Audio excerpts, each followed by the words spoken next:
Baik, Assalamualaikum warahmatullahi wabarakatuh. Selamat pagi. Baik, kali ini kita akan membahas tentang penjadwalan mesin.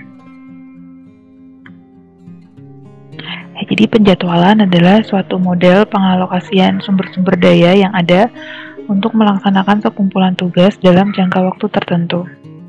Setiap rencana produksi akan menghasilkan jadwal yang rinci mengenai jumlah produksi pada periode yang bersangkutan.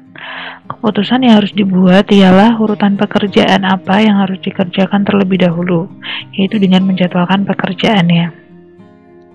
Penjadwalan dibagi menjadi dua, yaitu penjadwalan untuk job dan juga batch.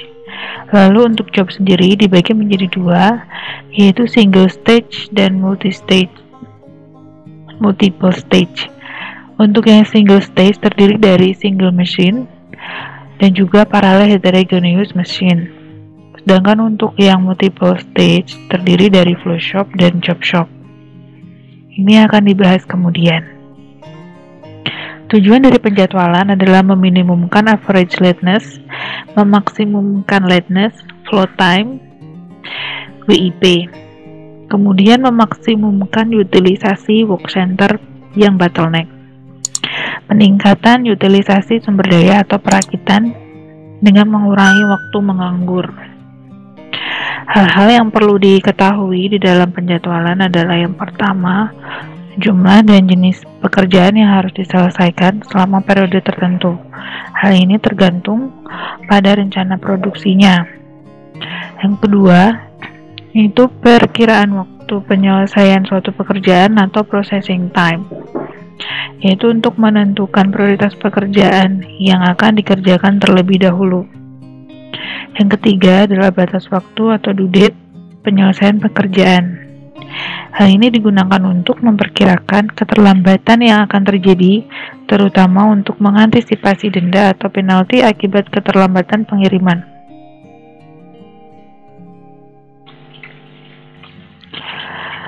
Lalu selanjutnya tujuan penjadwalan harus sesuai dengan kebutuhan, yaitu menentukan teknik penjadwalan yang akan dilakukan. Peningkatan utilisasi sumber daya, maka sasaran penjadwalan adalah menekan waktu penyelesaian produk secara keseluruhan.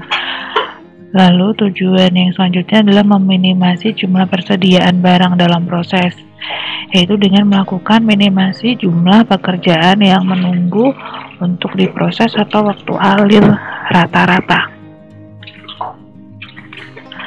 Kemudian yang perlu diperhatikan lagi adalah situasi pekerjaan yang dihadapi, yaitu penjadwalan pekerjaan di satu mesin atau penjadwalan pekerjaan di beberapa mesin seri, paralel atau penjadwalan pekerjaan produksi job shop.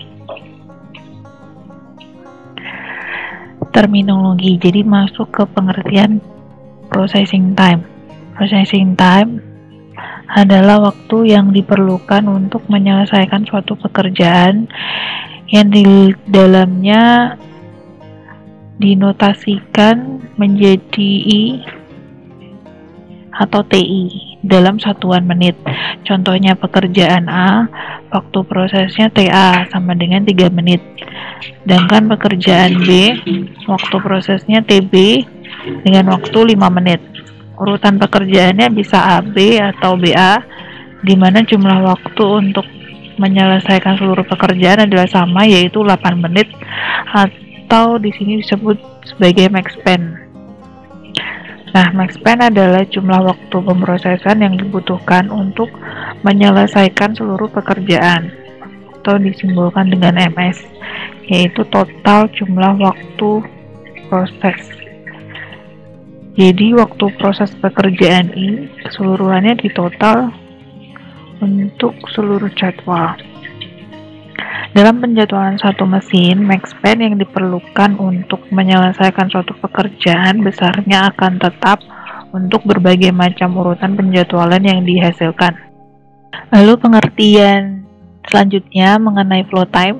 Flow time adalah waktu menunggu dalam antrian ditambah dengan waktu proses. Flow time dinotasikan dengan FI. Contohnya, waktu proses TA sama dengan 3 menit. Waktu proses TB sama dengan 5 menit. Jadi di dalam grafis ini, jika pekerjaan A dikerjakan terlebih dahulu baru pekerjaan yang B, maka flow time-nya adalah, kita lihat bahwa waktu proses A ini adalah 3 menit. Sedangkan waktu proses B ini adalah 5 menit. Waktu proses A ini adalah 3 menit. Lalu waktu proses B ini adalah 5 menit.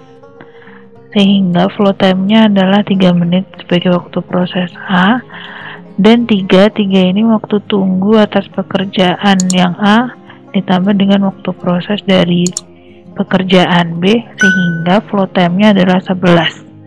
Jadi flow time rata-rata adalah 11 dibagi 2 sama dengan 5,5 menit. Lalu jika pekerjaan B ini dikerjakan terlebih dahulu baru pekerjaan A, jadi flow time-nya adalah, kita lihat bahwa yang pekerjaan B ini waktu prosesnya adalah 5, lalu ditambah dengan waktu tunggu untuk pekerjaan A ini adalah 5 ini, dan ditambah dengan waktu proses A ini adalah 3, sehingga flow time-nya adalah 13 menit. Dan rata-rata flow time-nya adalah 13 dibagi 2 sama dengan 6,5 menit. Lalu untuk completion time merupakan waktu yang diperlukan untuk menyelesaikan seluruh pekerjaan dimulai dari pekerjaan pertama pada T sama dengan 0 sampai ketika pekerjaan I selesai. Dinotasikan dengan CI, merupakan penjumlahan dari masing-masing processing time. Jika diasumsikan semua pekerjaan siap dikerjakan ketika jadwal dimulai, yaitu pada T sama dengan 0, maka waktu alir flow time untuk tiap pekerjaan sama dengan waktu penyelesaiannya atau completion time. Jadi FIS sama dengan CIS. Flow time pekerjaan ke I dalam jadwal S sama dengan completion time pekerjaan I dalam jadwal S. Lalu untuk waktu alir rata-rata atau main flow time dari jadwal S atau FS itu sama dengan 1/n kali dengan totalan dari flow time-nya. Maka waktu alir rata-rata untuk dua pekerjaan misalnya A dan B. Jadi bisa dilihat di dalam grafik ini bahwa rata-rata flow time-nya jika terdapat dua pekerjaan artinya itu adalah flow time A ditambah flow time B, kemudian dibagi menjadi 2. Lalu jika pekerjaan yang akan dijadwalkan tidak memiliki prioritas yang sama, maka waktu alir rata-rata dihitung dengan cara waktu alir rata-rata terpuput atau weighted mean flow time yang dihitung dengan persamaan sebagai berikut. Jadi ini bobot dikali flow time-nya dibagi dengan bobotnya. Lalu pengertian dari due date. Due date adalah batas waktu suatu pekerjaan harus selesai dikerjakan, bisa satuan hari dalam jam. Due date dinotasikan dengan DI. Lateness. Lateness adalah keterlambatan pekerjaan yang tergantung dari due date. Lateness dinotasikan dengan LI. Lateness negatif itu dikatakan selesai sebelum waktunya, yang berarti akan ada persediaan atau inventory. Sedangkan lateness positif selesai lewat waktu due date yang akan menyebabkan perusahaan dikenai penalti. Tardy adalah keterlambatan yang positif. Positifnya lateness, tardiness 0, lateness plus nilai di antara 0 sampai lateness yang positif.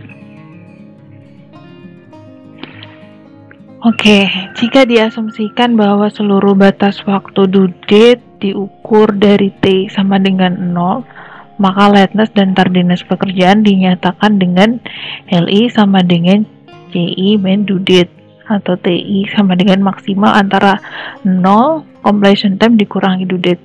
Sedangkan main lateness dan main tardiness didefinisikan dengan LS sama dengan 1/n sigma 1 sampai n LI.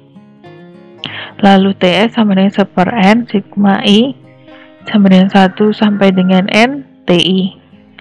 Slack time, kelonggaran slack time dinotasikan dengan SLI. Slack time sama dengan due date dikurangi processing time. SL sama dengan DI dikurangi TI.